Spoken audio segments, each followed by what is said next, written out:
সত্যি কালু কাকু ঠিকই ছিল এবং আজই সেটা বোঝা গেল। ধন্য ট্রাম্প একটা অদ্ভুত একটা পরিস্থিতি সৃষ্টি করলো।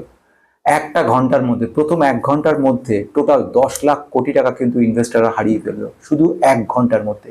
হঠাৎ করে আবার মার্কেটের পতন ঘটলো বিরাটভাবে এবং সেটা চলে গেছিল 22,350-এ। 22,350 থেকে তারপরে আবার উঠে এলো 22,700-তে। মানে এমন একটা পরিস্থিতি সৃষ্টি হলো যে টোটালি চমকে যাওয়ার মতো। মানে এমন একটা পরিস্থিতি প্রথম দিকে বলা হলো যে কালকে যেটা বলেছিল যে 2-3 সপ্তাহের মধ্যে আমরা শেষ করতে চলেছি, আজকে যে অবস্থানটা দেখালো সম্পূর্ণ কিন্তু আলাদা। সেখানে সম্পূর্ণ বলা হলো না, কোথায় সেরকম ব্যাপার নয়, আমরা খুব হার্ড ওয়েতে ইরানকে দেখবো, সায়স্তা করব এবং অবস্থা খারাপ করব, এটসেট্রা। মানে কিরকম একটা গেম তৈরি হলো, সেটা পাওয়ার সঙ্গে সঙ্গে মার্কেট পড়তে শুরু করলো। মানে সেই যে কালু কাকু হেসেছিল কালকে, আজকে তার হাসি মুখ দেখলাম। আজকে আবার কিছু কেনাকাটা করেছে, যেটা হয়ে থাকে। এখন প্রশ্ন চিহ্ন আসছে দুটো তিনটে বিষয়ের মধ্যে। হঠাৎ করে মার্কেটটা প্রথমে দেখা গেল পড়লো বিরাটভাবে পতন, যেটা আমি বললাম 10 লাখ কোটি টাকা হারিয়ে গেল ইনভেস্টরদের। তারপরে সেখান থেকে আবার জাম্প করলো, এইটা তো না হয় বুঝলাম। সেখানে বলে দিয়েছে ইরানের সঙ্গে চরম ব্যবস্থা নেওয়া হবে এবং যে সমস্ত যে পাওয়ার সেক্টর সেটা ধ্বংস করা হবে। সব থেকে বড় কথা, যেটা মারাত্মক কথা বলেছেন, সেখানে বলা হলো ইরানকে প্রস্তুত যুগে পাঠিয়ে দেবো আমরা, মানে একেবারে কিছু রাখবো না, ধূলিসাৎ করে দেবো। মানে এত বড় কথা, এবং তার সঙ্গে যেভাবে এগোচ্ছে সত্যি সেটা একটা পরিস্থিতির সৃষ্টি হতে পারে খারাপ। কিন্তু তার থেকে বড় যে বিষয়টা লাগলো সেটা হচ্ছে এই মুহূর্তে ফিরলো কি করে। আজকে প্রথম যে ভিডিওর মধ্যে বিষয়গুলো বলার হচ্ছে, খুব গুরুত্বপূর্ণ ইনফরমেশনগুলো একটা একটা করে দিতে চলেছি। শুধু মার্কেটকে নিয়ে বলা না, বেশ কয়টা সেক্টরকে নিয়েও কিন্তু কথা বলবো আজকে। প্রথম আসবো কি, কেন প্রথম এই পরিস্থিতি কেন হলো। দ্বিতীয়ত পরিস্থিতির মধ্যে টেকনিক্যাল সাপোর্টটা তাহলে কোথায় দাঁড়িয়ে রয়েছে সেটা নিয়ে একটু বলবো। আইটি স্টক কিন্তু আজকে দেখলাম এই টানাটার কাজ করে দিল। আইটি স্টকটা মানে এই ইনকাম, মানে আমাদের এখান থেকে দেখতে পেলাম ইনফরমেশন টেকনোলজি বা আইটি ক্ষেত্রে কিন্তু আজকে 2.4% জাম্প হলো। এসএল technology, Tech Mahindras, TCS, Wipro সবই কম বেশি জাম্প করলো। এটা কেন হলো? আরেকটা ব্যাপার দেখবো, রুপি টাকা কিন্তু আজকে একটা বেটার জায়গা দেখলাম। মানে এতদিন পড়তে পড়তে এমন জায়গায় চলে গেছিল, পুরো হতাশায় পুরো অবস্থা হয়ে গেছিল। রিজার্ভ ব্যাঙ্ক অফ ইন্ডিয়া একটা প্রসেস বের করে সেটাকে কিছুটা হলেও সুবিধা করলো। সবকিছু বলার আগে, this video only for education purpose, no buy sell recommendation, before investing please consult yourself for your advisor. আসা যাক খুব গুরুত্বপূর্ণ পয়েন্টের দিকে, সেটা হচ্ছে এই মুহূর্তে কেন মার্কেটে আমরা দেখতে পাচ্ছি এরকম পরিস্থিতি। প্রথম হচ্ছে, গতকাল একটা কথা বললো, খুবই আশার কথা, 2-3 সপ্তাহের মধ্যে সব কিছু ঠিকঠাক করে দেবো আমরা। আমরা এরকম অবস্থায় ফেলবো যে ইরান একদিকে পজিটিভ ব্যাপার দেখতে পারবো আমরা, আমরা ফিরে চলেছি, এটসেট্রা এটসেট্রা। সেই দিকে মার্কেট উঠে গেল। এবার যেই ওঠা হলো, আজকের মধ্যে বললো ইরান যা যা শুরু করেছে তাতে কিন্তু এখনই আমরা ইরানকে প্রস্তর যুগে পাঠিয়ে দেবো, যে যুগে কিন্তু কোনো টেকনোলজি ছিল না, কোনো কিছু ছিল না, শুধু পাথর ইট নিয়ে কাজ কারবার ছিল, সেই যুগে নিয়ে পাঠিয়ে দেবো। এই যে কথাগুলো বলছে এক একটা কথা, এবং আগের বার যে কথা হলো ইরানের সঙ্গে আমাদের একটা সম্পর্ক ভালোর দিকে যাচ্ছে এটসেট্রা, সেগুলো সব মিলিয়ে মিশিয়ে খুব নেগেটিভ। আবার ইসরায়েল কিন্তু একটা অদ্ভুত পরিস্থিতির মধ্যে গেম খেলছে। ইসরায়েল কিন্তু বাধ্য করছে আমেরিকাকে এই জায়গায় টেনে নিয়ে আসতে, অর্থাৎ ইসরায়েলের প্রেশারও কিছুটা কাজ করতে পারে। মানে গেমগুলো এমনভাবে চলছে যেখানে দেখা যাচ্ছে ইউএস প্রেসিডেন্ট ডোনাল্ড ট্রাম্প, ইনি কিন্তু তাদের দেশে অনেকটা আশাটা হারিয়ে ফেলছেন। এবং দ্বিতীয় ব্যাপার দেখতে পাচ্ছি, আশা হারিয়ে ফেলছেন মানে এখানে ভবিষ্যতে প্রেসিডেন্ট হওয়া বা এই মুহূর্তে যাকে বলা যেতে পারে ভরসা, ভরসার জায়গাটা নিজের দেশে হারাচ্ছে। দ্বিতীয় ব্যাপার যেটা সেটা দেখা যাচ্ছে, সেটা হচ্ছে এই মুহূর্তে গোটা মার্কেট, সারা বিশ্বের সমস্ত মার্কেট, স্পেশালি ইন্ডিয়ান মার্কেটে কথা বলবো, উনি নাচাচ্ছেন আর তোলাচ্ছেন। তো এটা গেল একটা ব্যাপার। এইগুলো সব নেগেটিভ ঘটনা, কথাগুলো বলার কারণে মার্কেটটা পড়লো। এবারে আসছি সেকেন্ড জায়গা, টেকনিক্যাল সাপোর্টের জায়গাটা। এই মুহূর্তে 22,700 যেখানে দাঁড়িয়ে রয়েছে, আগের বারও আমি বলেছিলাম সেটা হচ্ছে 22,350-এর কথা। এবারে সেকেন্ড টার্গেট কালকে কোথায় যায় সেটা দেখার, 22,350। এবং 22,350 যদি ভেঙে ফেলে তাহলে কিন্তু আবার সে কিন্তু ফিরে যাবে প্রায় 22,000-এর কাছাকাছি। মানে এটাকে আমি বলছি সাইকোলজিক্যাল বেরিয়ার একটা, যে জায়গাটা ভেঙে ফেলতে পারে। এটা তো গেল এক সাইড। এবারে বলবো ভ্যালুয়েশনের দিকে কিন্তু এখনো আন্ডার ভ্যালুড জায়গায় নিফটি নেই, এটা কিন্তু একটা মনে রাখার ব্যাপার।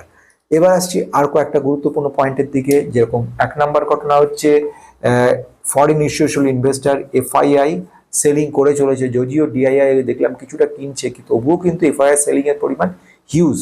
মানে এই কিছুদিনের মধ্যেই মানে বিরাট মানে billions of dollar, $12 billion already তারা কিন্তু সেল করে দিয়েছে এই কটা মাসের মধ্যে। দ্বিতীয়ত ব্যাপার সেটা হচ্ছে গ্লোবাল রিস্ক। এই গ্লোবাল রিস্ক ব্যাপারটা কিন্তু এখন আরো মাথাচাড়া দিয়ে উঠছে এবং এটার নেগেটিভ ইম্প্যাক্ট পড়তে চলেছে, যার ফলে এরকম পরিস্থিতি। নাম্বার সি যেটা সেটা বলবো সেটা হচ্ছে এই মুহূর্তে প্রতিটা কোম্পানি যেগুলোর রেজাল্ট বেরোচ্ছে বা কোম্পানি যেভাবে এগোচ্ছে সেগুলো সবই কিন্তু নেগেটিভ।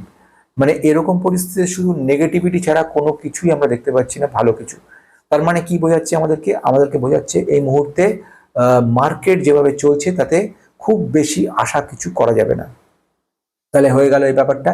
এবারে আসছি আজকে আইটি সেক্টর কিন্তু একটা বুম দেখতে পেলাম। এই আইটি সেক্টরের কারণেই কিন্তু 22,350 থেকে 22,700 350 পয়েন্ট তুলেছে। এবং এটার পেছনে যেসব কারণগুলো রয়েছে আইটি সেক্টরে, তার মধ্যে একটা গুরুত্বপূর্ণ জায়গা তৈরি করছে সেটা হচ্ছে ফিউচার স্কোপ। অর্থাৎ এই মুহূর্তে আর্টিফিশিয়ালি ইন্টেলিজেন্স রিলেটেড কাজকর্মগুলো এবং এর যে ফিউচার স্কোপ সেগুলো নিয়ে কিন্তু ভবিষ্যতে কোম্পানিগুলো ভালো রেজাল্ট করতে পারে, এই ধরনের একটা চিন্তা ভাবনা যে কতগুলো কোম্পানির থেকে অ্যানালিসিস করে এরা পেয়েছে। ব্রোকার ফার্ম যেগুলো রয়েছে তারাও কতগুলো পজিটিভ নিউজ দেখিয়েছে, যে কারণের জন্য ultimately technical point of view থেকে আইটি সেক্টর একটা, যাকে বলবো আমি ভ্যালুয়েশন, মানে লো ভ্যালুয়েশনে আইটি স্টকগুলো চলে গেছে। এই লো ভ্যালুয়েশন এমন কিছু কোম্পানি আছে যেগুলো 40% 50% ডাউন, স্যাটসফট কিংবা আমাদের পারসিস্টেন্ট, কিংবা যদি দেখি আমাদের এদিক থেকে সোনাটা সফটওয়্যার কিংবা বিড়লা সফটওয়্যার কিংবা হ্যাপিয়েস্ট মাইন্ড, এগুলো কম বেশি সবই 60% অ্যারাউন্ড 55% কারেক্টেড হয়ে যাচ্ছে। কোম্পানিগুলোর পোটেনশিয়াল গ্রোথ রয়েছে এক্সিলেন্ট, যে কারণের জন্য ইনভেস্টাররা এখন খুব বেশি আগ্রহী আইটি স্টকসগুলোর দিকে, বিশেষ করে যেসব আইটি কোম্পানিগুলো আর্টিফিশিয়াল ইন্টেলিজেন্স রিলেটেড কাজকর্মগুলো নিয়ে রয়েছে, বা বিএফএসআই, মানে ডাইরেক্টলি নয়, আগে বলেছিলাম বিএফএসআইকে নিয়ে ব্যাংকিং, ফাইন্যান্স এবং ইন্স্যুরেন্স রিলেটেড যেসব সার্ভিস দিচ্ছে সেসব কোম্পানিগুলো, সেগুলোর কথা নিয়ে বলছি, এবং এআই রিলেটেড যে কাজগুলো করছে সেসব কোম্পানিগুলোর কথা নিয়ে বলছি। এইগুলোর ক্ষেত্রে একটা ভবিষ্যতে স্কোপ আসবে এই চিন্তা ভাবনা করে কিন্তু এই মার্কেটে মোটামুটি তুলেছে। লাস্ট কথা বলবো সেটা হচ্ছে রিজার্ভ ব্যাঙ্ক অফ ইন্ডিয়ার একটা খুব ভেরি গুড পলিসি গ্রহণ করেছে, যে ফলে মার্কেটে কিন্তু একটা বিরাটভাবে একটা গ্যাম্বলিং চলছে রুপি নিয়ে, অর্থাৎ টাকার দাম বাড়া কমা নিয়ে কিন্তু একটা বিরাট বড় গ্যাম্বলিং চলছে। এই গ্যাম্বলিংটা আলটিমেটলি রুপিটাকে টেনে নেওয়াচ্ছে, এটাও একটা কিন্তু বড় ব্যাপার। এই জায়গাটাকে থামানোর জন্য রিজার্ভ ব্যাঙ্ক অফ ইন্ডিয়া থেকে এই টোটাল সিস্টেমটাকে আরো বেশি শক্তিশালী করে তুলেছে, টাইটেন করে তুলেছে ব্যাপারটার দিকে, এবং এইটা আলটিমেটলি রুপিকে কিছুটা হলেও রিলিফ দিয়েছে। 95.84 যেটা নেমে গেছিল সেটা 92 পয়েন্ট জায়গায় 34 এসছে, কিছুটা হলেও রিলিফ দিয়েছে, যেটা কিন্তু একটু আশার বাণী শোনাচ্ছে। এইবারে আসছি শেষ ঘটনার দিকে, এই মুহূর্তে কি করা যেতে পারে বা আগামী দিন। দেখো, একটা বাংলা কথা, এটা মিস্টার ডোনাল্ড ট্রাম্প আমাদের ম্যানিপুলেট করে চলেছে গোটা মার্কেটটাকে, এবং ওয়ার্ল্ড মার্কেট ম্যানিপুলেট করে। আমরা কিন্তু ট্রেডার নই, কেউই ট্রেডিং নিয়ে মাথা কামানোর সময় আমাদের কারণ নেই। আমাদের নিজস্ব প্রফেশন রয়েছে, আমরা সেখানে ব্যস্ত রয়েছি। আমরা টোটালি মার্কেটকেই ওভারলুক করব, অর্থাৎ মার্কেটে আর দেখবই না, পজিটিভ নেগেটিভ কিছু দেখবো না। যদি হাতে কিছু টাকা থাকে এই মুহূর্তে ইনভেস্ট করে দিন। ইনভেস্ট কোথায় করবেন? যদি উৎসাহ থাকে আমাকে তাহলে ইয়েস করে লিখুন। যদি ইউএস এর সংখ্যা বেশি দেখি, তোমাদের যে সংখ্যাটা বেশি পরিমাণ, তাহলে আমি স্পেশাল 10টা স্টককে নিয়ে বলবো যে স্টকগুলো এই মুহূর্তে অপরচুনিটি তৈরি করে, যদি হাতে কিছু সামান্য টাকা থাকে তাহলে সেই সব স্টকগুলোতে ইনভেস্ট করে রাখুন। ভবিষ্যতে এগুলো কিন্তু আপনাকে ভালো রিটার্ন দেওয়ার ক্ষমতা রাখে।